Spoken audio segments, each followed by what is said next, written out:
Fala, meu aluno, fala, minha aluna, de volta para mais um bloco, para mais uma aula, dando continuidade ao nosso estudo importante e referente aos princípios que regem a administração pública, tá? Vamos aqui começar a iniciar o estudo no que diz respeito ao princípio da legalidade.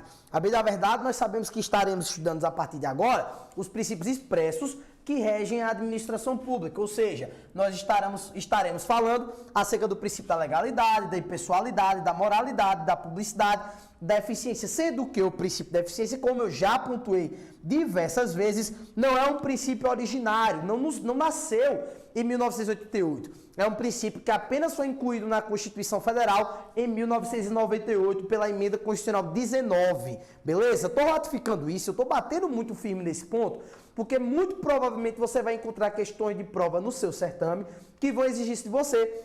E vou dizer que o princípio da eficiência é um princípio expresso originário na Constituição Federal. Você que sem demora vai responder que se trata de uma afirmação falsa, inverídica, não procede, uma vez que o princípio da eficiência não é um princípio originário, e sim um princípio que foi incluído por meio de emenda constitucional lá no ano de 1998. Beleza? Tranquilo? Então vamos avançar. Preste atenção aqui então, tá? Princípio da legalidade é o princípio que nós vamos estudar nesse momento. Observe que o princípio da legalidade, princípio este que nós vamos estudar a partir desse recorte, desse momento, ele precisa ser dividido em uma dupla análise para que você entenda muito bem o que eu quero aqui apresentar. Porque você, com certeza, também vai estudar o princípio da legalidade nas aulas de direito constitucional. Lá em Direito Constitucional, você, meu aluno, você, minha aluna, também vai estudar um chamado princípio da legalidade, que é o princípio que você vai estudar no que diz respeito à legalidade no âmbito privado, no âmbito particular. O princípio da legalidade no âmbito privado ou no âmbito particular é o princípio responsável por reger os particulares nas suas relações de uma forma geral. E você aprende lá no artigo 5º que todo aquele que integra uma população pode fazer tudo aquilo que não está proibido pela lei. Então você, que está em casa me acompanhando e assistindo, pode fazer tudo aquilo que não está proibido pela lei, uma vez que ninguém será obrigado a fazer e nem deixar de fazer nada, senão em virtude de quê? De lei. Se não tem uma lei te obrigando a fazer, se não tem uma lei te obrigando a deixar de fazer, você, meu aluno, você, minha aluna, não pode ser obrigado a fazer, nem deixar de fazer. No entanto, este é o princípio da legalidade que se aplica às relações privadas, aos particulares. Não é o princípio da legalidade que importa ao direito administrativo. Para nós, no direito administrativo, nós estudamos o princípio da legalidade que se aplica ao âmbito público. Por isso que no seu material eu deixo claro que nós vamos estudar aqui o princípio da legalidade no âmbito público. E o princípio da legalidade no âmbito público ele é diferente. A legalidade no âmbito público é justamente a ideia de que tudo aquilo que é realizado pela administração pública tem relação de subordinação à lei. Beleza? Então, aquilo que é realizado pela administração pública tem relação de subordinação à lei. O administrador público apenas faz aquilo que está permitido pela lei. Se a lei não permite, não é válido ao administrador realizar. Por quê, Augusto? Porque o administrador só pode fazer aquilo que a lei permite, aquilo que a lei deixa ele efetivamente fazer. Se a lei ela não permite que esse sujeito faça, não é possível, não é admitido que ele efetivamente faça. Beleza? Por quê? Porque o administrador público só pode fazer aquilo que efetivamente é autorizado, que efetivamente é autorizado e permitido pela lei. Trata-se, portanto, do princípio da legalidade no âmbito público. Nós temos, portanto, a lei como um permissivo legal e uma subordinação da administração pública àquilo que está previsto nessa lei. Então, nesse aspecto, eu quero que você entenda que a legislação, nesse sentido, funciona como um verdadeiro permissivo legal. Aquilo que é permitido fazer está necessariamente previsto na lei. Ou seja, o administrador só pode fazer determinados atos a título de regra, tá? O administrador público só pode fazer determinadas pautas como regra mediante uma autorização legislativa para tanto. Então é necessário que exista uma lei, é necessário que existam leis para que se permita que o administrador público realize determinadas pautas, realize determinadas situações no caso concreto, beleza? Esse questionamento é importantíssimo para a sua prova, justamente para que você entenda que nós estamos diante do princípio da legalidade aplicando-se no âmbito público.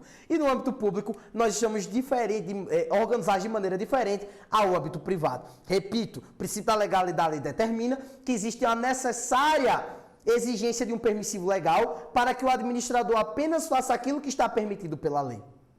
Ao passo que o administrador público também está subordinado à lei, só podendo fazer aquilo que efetivamente é permitido e está autorizado pela legislação. Show de bola? Dessa forma, vamos dar continuidade aos estudos referentes ao princípio da legalidade. Vamos lá. Visto aquilo que é importante sobre o princípio da legalidade, vamos agora avançar com o princípio da impessoalidade, que diz pra gente sobre a não discriminação, tá? O princípio da impessoalidade, ele determina que há uma necessária imposição. Ô bicho, é porque tu é fariseu e eu já te conheço, mas pensa numa barra do caralho que ia ser essa discussão. Acho que travou aqui. Vamos lá, retomou. Existe uma necessidade, tá, de que na administração pública não ocorra uma discriminação das pessoas, tá? O princípio da impessoalidade, ele determina a não discriminação. O princípio da impessoalidade determina que não se legitima, que não se autoriza a discriminação da pessoa que está sendo atendida pelo administrador público. A impessoalidade determina que não poderá existir uma discriminação, ao passo que o administrador público atua independentemente da pessoa que será alcançada. Então, por exemplo, em um contexto de atendimento à população, aquele determinado agente público deve atender independentemente de quem está sendo atendido. Não importa quem está sendo atendido, não importa quem é a pessoa que está ali do outro lado. É necessário que exista um tratamento isonômico, sem olhar quem é que está do outro lado sendo atendido. A atuação do Estado deve ser a mesma, independentemente de discriminar, que são as pessoas que estão sendo atendidas e as pessoas que, porventura, estão do outro lado. Beleza? Isso é o que determina pra gente o princípio da impessoalidade, que não interessa saber quem é a pessoa que será atingida pelo ato. Eu vou fazer o tratamento de forma impessoal, não me preocupando com quem será a pessoa que está sendo alcançada pelo ato administrativo. Não me interessa saber quem é a pessoa que será atingida pelo ato, a atuação da administração ocorre sem critérios subjetivos. Os critérios a serem analisados pela administração pública são puramente objetivos e sem critérios subjetivos, tá? O administrador deverá atuar da mesma forma, independentemente da pessoa que será alcançada por aquele determinado ato administrativo. Com base, inclusive, no princípio da impessoalidade, é que surge a necessária observância à súmula vinculante 13 do Supremo Tribunal Federal. Se é súmula vinculante, é necessariamente do STF, inclusive. E é com base nesse questionamento que surge a súmula vinculante 13 para falar para a gente que é necessário que se observe a vedação no que diz respeito ao nepotismo. O nepotismo, ele é proibido, ele não pode acontecer, ele está restrito e não se admite a realização de nepotismo no que diz respeito à atuação administrativa. O nepotismo está previsto, inclusive, ratificado, sedimentado, nas proibições contidas na súmula vinculante 13, que eu acabei de falar. E veja que a sua questão de prova vai falar que a vedação ao nepotismo é desdobramento do princípio da legalidade. Você, sem demora, responderá errado, porque o nepotismo é desdobramento imediato do princípio da impessoalidade. Cuidado com isso, cuidado com essa pegadinha que pode ser cobrada no seu certame. Então vem pra cá, ó. A nomeação do cônjuge, companheiro ou parente em linha reta, colateral por afinidade até o 3º grau, inclusive da autoridade nomeante ou de servidor da mesma pessoa jurídica investido em cargo de direção, chefia ou assessoramento para o exercício de cargo e comissão de confiança, ou ainda de função gratificada na administração pública direta e indireta, em qualquer dos poderes da União, dos Estados, do Distrito Federal e dos municípios, compreendido os ajustes mediante designações recíprocas, viola a Constituição Federal. Beleza? Então, na administração pública direta, na administração pública indireta, em qualquer dos poderes da União, dos Estados, do Distrito Federal e dos municípios, compreendido o ajuste mediante designações recíprocas, viola a Constituição Federal. E aí, se cai no teu concurso público o questionamento de qual é o princípio que se vincula à vedação ao nepotismo, você vai responder que trata-se do princípio da impessoalidade. Show de bola? Então vamos avançar para o estudo de mais um princípio importante para a nossa prova, para o nosso concurso público. Vem para cá. A vedação do nepotismo é a aplicação do princípio da impessoalidade, como já vimos, tá? Logo poderá alcançar até mesmo as nomeações pretéritas. Então, nomeações que tenham sido feitas anteriores também podem ser alcançadas pela vedação à realização do nepotismo, conforme analisamos aqui no recorte. A conduta de um agente público ela é imputada à figura do Estado, não se imputando ao agente, sim ao próprio Estado. Nesse sentido, é importante fazer a citação expressa do artigo 37, parágrafo 1º da Constituição Federal, que nos fala que a publicidade dos atos, programas, obras, serviços e campanhas dos órgãos públicos deverá ter caráter, olhe lá, educativo, informativo ou de orientação social, dela não podendo constar nomes, símbolos ou imagens que caracterizem promoção pessoal ou de autoridades ou servidores públicos. Observe que o artigo 37, parágrafo 1º, ele é a pura expressão do princípio da impessoalidade que rege a administração pública, demonstrando e deixando claro que aquilo que vai ser exercido pelo Estado através dos seus agentes públicos não deve ter caráter de promoção pessoal, e sim caráter educativo, informativo ou de orientação social, não podendo vincular, não podendo objetivar a promoção pessoal em nenhuma hipótese. Beleza? Tranquilo? Dessa forma, vamos avançar no nosso estudo. Para agora estudar e analisar o princípio da moralidade. Vamos analisar então, hein? O princípio da moralidade. O princípio da moralidade, ele vai falar pra gente um outro desdobramento muito importante. Vamos analisar. O princípio da moralidade nos fala que a boa conduta por parte dos agentes públicos, ela não é uma faculdade. A boa conduta por parte dos agentes públicos, a bem da verdade, é uma obrigação. E a partir do momento que o agente público deixa de realizar a sua boa conduta para se imiscuir e para realizar atos de má conduta, ele pode estar incorrendo em atos de improbidade administrativa, porque o agente público que atua dessa forma pode tornar-se um agente público improbo. Então, a boa conduta por parte dos agentes públicos é desdobramento da moralidade administrativa. Moralidade esta que possui um corolário com a lei de improbidade administrativa. Veja que interessante.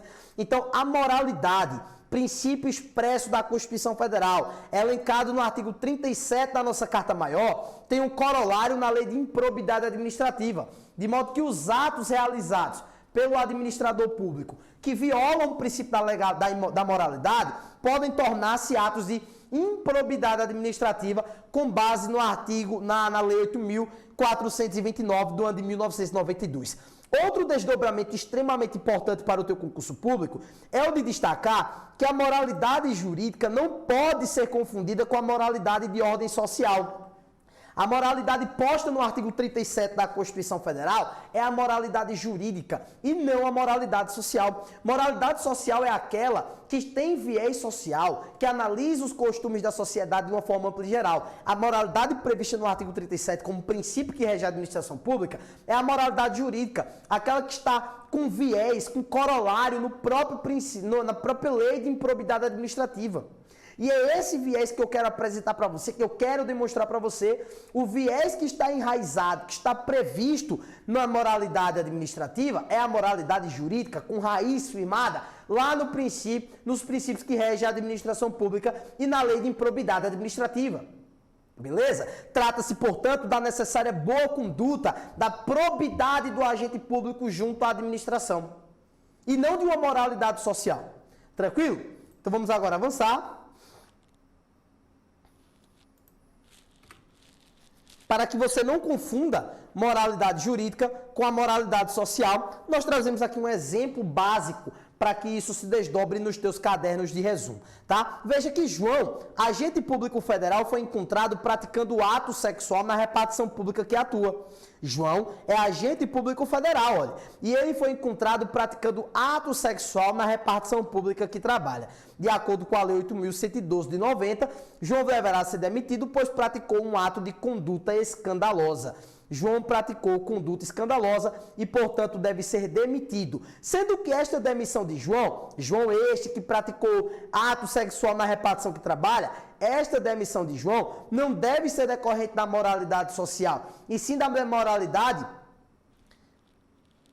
Aliás, a demissão de João não é decorrente da moralidade jurídica, e sim da moralidade social. Eu quero que você perceba que João foi demitido porque praticou ato sexual na repartição que trabalha. João foi demitido por ter praticado ato escandaloso. E por desdobramento disso, resultou na sua demissão. Demissão esta, inclusive, que é ato punitivo no âmbito da administração pública. João foi demitido, retirado da administração pública. Essa demissão de João não está pautada no princípio da moralidade. Se cair na sua prova, você pode errar isso. Você não vai mais errar a partir de hoje. Aquele cara que praticou ato sexual na repartição pública, que foi demitido do serviço público por isso, por ter praticado uma conduta escandalosa, não foi demitida por ferir o princípio da moralidade. E sim por ferir outros desdobramentos que não se confundem com a moralidade do artigo 37, uma vez que no artigo 37 está pautada e enraizada a moralidade jurídica, que não pode, que não deve ser confundida por você, meu aluno, por você, minha aluna, com moralidade social. Show de bola? Vamos avançar então. Princípio da publicidade. O princípio da publicidade garante a transparência. Então, com base na análise do princípio da publicidade, nós temos que perceber que a publicidade é a garantia de transparência no setor público, tá? É a garantia de condição de eficácia. Contudo, esse princípio, como os demais, não se reveste de caráter absoluto. Em que pese ser necessário que os atos públicos sejam transparentes, não é possível se falar que o princípio da publicidade deve se revestir de caráter absoluto. Por exemplo, o inquérito policial, ele é um procedimento administrativo, que como tal, é revestido, é completo por atos administrativos de uma forma ampla e geral. No entanto, o procedimento administrativo do inquérito policial, em que pese ser um procedimento administrativo regido pelas regras dos atos administrativos, não é um procedimento de regra sigiloso, é público, é um procedimento sigiloso. Então o inquérito, ele não é público, ele é sigiloso. Se garante o sigilo externo daquilo que está sendo apurado por meio do inquérito policial. Por essa razão, eu posso com muita tranquilidade afirmar para você, meu aluno, para você, minha aluna, que o inquérito policial, ele é uma exceção às vedações impostas aqui pela publicidade. Tá? A publicidade vai falar para a gente que os atos administrativos, eles devem ser públicos. Aquilo que vai ser feito pelo Estado tem que ter natureza pública. Mas essa publicidade não tem viés absoluto. Pode ser relativizada, Augusto? Pode ser relativizada. E essas relativizações postas pelo princípio da publicidade serão postas efetivamente quando necessário, porque a regra é que seja público. Excepcionalmente, no entanto, admite-se que determinados atos administrativos sejam restringidos no que diz respeito à publicidade, sendo, portanto, atos sigilosos. Tá? Como, por exemplo, os atos de uma sindicância administrativa, como, por exemplo, determinados atos de um processo administrativo disciplinar, como, por exemplo, determinados atos de um inquérito policial em que, pese a regra ser a publicidade, excepcionalmente se admite o sigilo. Tá? Então, nesse aspecto, observe que o princípio da publicidade, em que pese ser um princípio muito importante, mas não é um princípio que se reveste de caráter absoluto. Beleza? Então, vamos dar continuidade, hein? Quando é, por exemplo, que se admite a relativização do princípio da publicidade? O próprio texto constitucional, ele nos inclina para identificar essas possibilidades. Basta que você perceba que quando a gente analisa aquilo que está posto pelo texto constitucional, a gente consegue também observar que quando houver relevante interesse coletivo para a garantia da segurança nacional e para a proteção da intimidade, honra e vida pessoal, se admite o sigilo em que pese a regra ser a publicidade. Show de bola? Vamos avançar agora para o último princípio expresso da nossa Constituição Federal. Eu estou falando do princípio da eficiência. Alguns vão dizer que o princípio da ampla concorrência e o princípio do contraditório também são princípios expressos da nossa Constituição Federal, em que pese não estarem centralizados no artigo 37. O posicionamento que prevalece, que é aquele que é mais cobrado para a sua prova, é que os princípios expressos, eles são efetivamente o princípio da legalidade, impessoalidade, moralidade, publicidade e eficiência, sendo que nós vimos todos esses princípios e vamos encerrar agora aqui as nossas aulas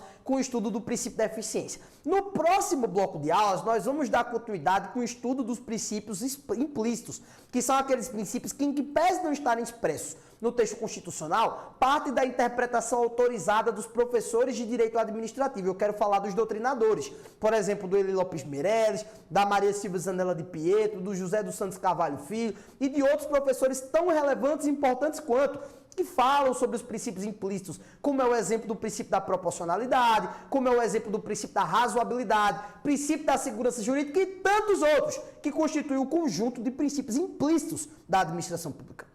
A gente fecha, então, os princípios expressos com o estudo do princípio da eficiência. Princípio este que, como eu já deixei muito claro, se trata de um princípio expresso, sim. Se trata de um princípio que tem previsão no artigo 37, também. Mas se trata de um princípio que não é originário, que não nasceu em 1988. E, por essa razão, trata-se de um princípio que foi incluído no texto constitucional por uma emenda constitucional e já foi cobrado em prova. Se cai no teu concurso falando que o princípio da eficiência é um princípio da administração pública, ou que rege a administração pública, e de maneira expressa está na Constituição Federal desde os idos de 88, isso está errado, porque o princípio da eficiência só surgiu em 1998, 10 anos após, praticamente, a promulgação do texto constitucional. Não é originário, é fruto de reforma, é fruto de emenda. Beleza? Por essa razão, esteja atento que o princípio da eficiência, ele surge no texto constitucional para incluir, para acrescentar no nosso texto normativo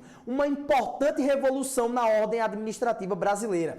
Trata-se de um princípio que, a bem da verdade, reforma o texto constitucional para incluir a eficiência como um viés que vai reger a administração pública. Nós abandonamos o modelo burocrático para assumir de uma vez por todas o modelo gerencial de administração pública. Um modelo este que vai ser regido por metas e resultados. Um modelo este que vai trazer, a bem da verdade, aquele modelo que nós conhecemos da administração privada e incluir na administração pública. Por quê? Para que nós tenhamos uma administração mais eficiente, como o próprio nome do princípio alerta.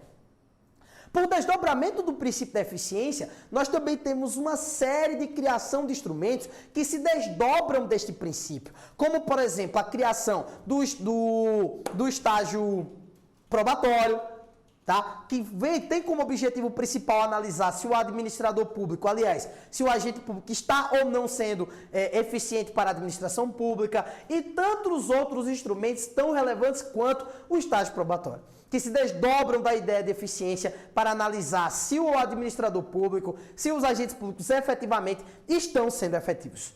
Beleza? Estão trazendo, aliás, eficácia para a administração pública. Por essa razão, eu venho aqui para o material. A eficiência está espalhada em vários tópicos, em diversos tópicos da administração pública, tá? Um exemplo disso é a avaliação especial de desempenho a ser realizada por comissão especial designada com essa finalidade após o estágio probatório. Então, realizado o estágio probatório, nós verificamos aqui nessa avaliação especial de desempenho se o agente público ele está, de fato, sendo um agente eficiente ou se ele não está sendo um agente eficiente. Por essa razão, observe que nós temos então 5 princípios expressos no artigo 37. Legalidade, discutimos. Impessoalidade, discutimos. Moralidade, vimos tudo acerca dela. Publicidade e eficiência. São 5 princípios expressos que estão previstos efetivamente lá no teu artigo 37, caput da Constituição Federal. A partir do nosso próximo bloco de aulas, a gente vai entrar em uma outra onda de princípios, que são os chamados princípios implícitos da Constituição Federal. Esses princípios implícitos, eles alertam algo também muito importante, que é justamente a necessidade de que exista efetivamente uma análise no que diz respeito a princípios que não estão escritos, mas que também servem para nortear a administração pública de uma forma geral. E eu preciso já determinar e deixar isso muito claro, que não há uma hierarquia entre os princípios expressos e os princípios implícitos. Show de bola? Tranquilo? Próxima aula a gente continua estudando muito acerca da organização da administração pública, ainda em tópicos introdutórios, para que logo após isso a gente possa efetivamente começar o estudo da organização da administração pública, visualizando tudo aquilo que há de mais importante entre a administração pública direta, a administração pública indireta, autarquias, fundações públicas, empresas públicas e sociedades de economia mista, iniciando do início, com aquilo que aqueles conceitos essenciais nos demandam. Centralização, descentralização, concentração, desconcentração, tudo partindo dos pressupostos elencados pelo Decreto-Lei 200 do ano de 1967. É isso, a gente se encontra em breve, show de bola.